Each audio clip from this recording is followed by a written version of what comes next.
Evacuations are well underway in the southern Queensland town of St George as it prepares to face a 100-year flood. It's feared most of the town will be inundated. Flooding along the border with New South Wales is widespread.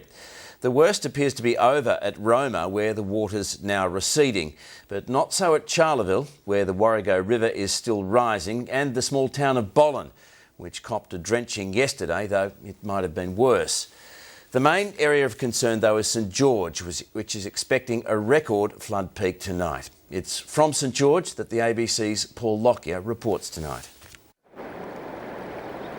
Few attempted the crossing at the St George Weir today.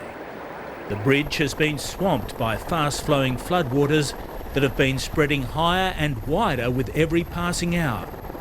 A lot of water going through there, and of course, when it does get to a certain level at the dam, then nature takes its course. Evacuations were directed in low-lying areas, but some residents didn't need to be told. They started packing up yesterday as the water began climbing to worrying heights. It's very stressful. We're going to lose a lot of stuff. We're going to lose our house for a couple of days, and who knows what we're going to do. There's a very anxious 24 hours ahead for the 4,000 residents of St George.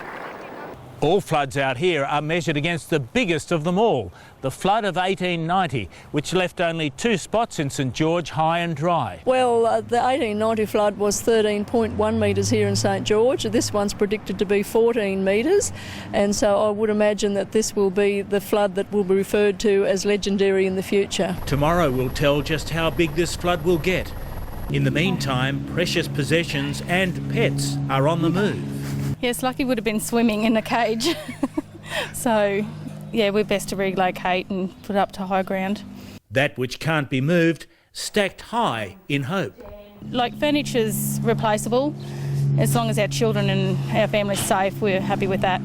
The town of BALONNE, west of St George, has already confronted its flood crisis. Water levels peaked there earlier today with widespread damage.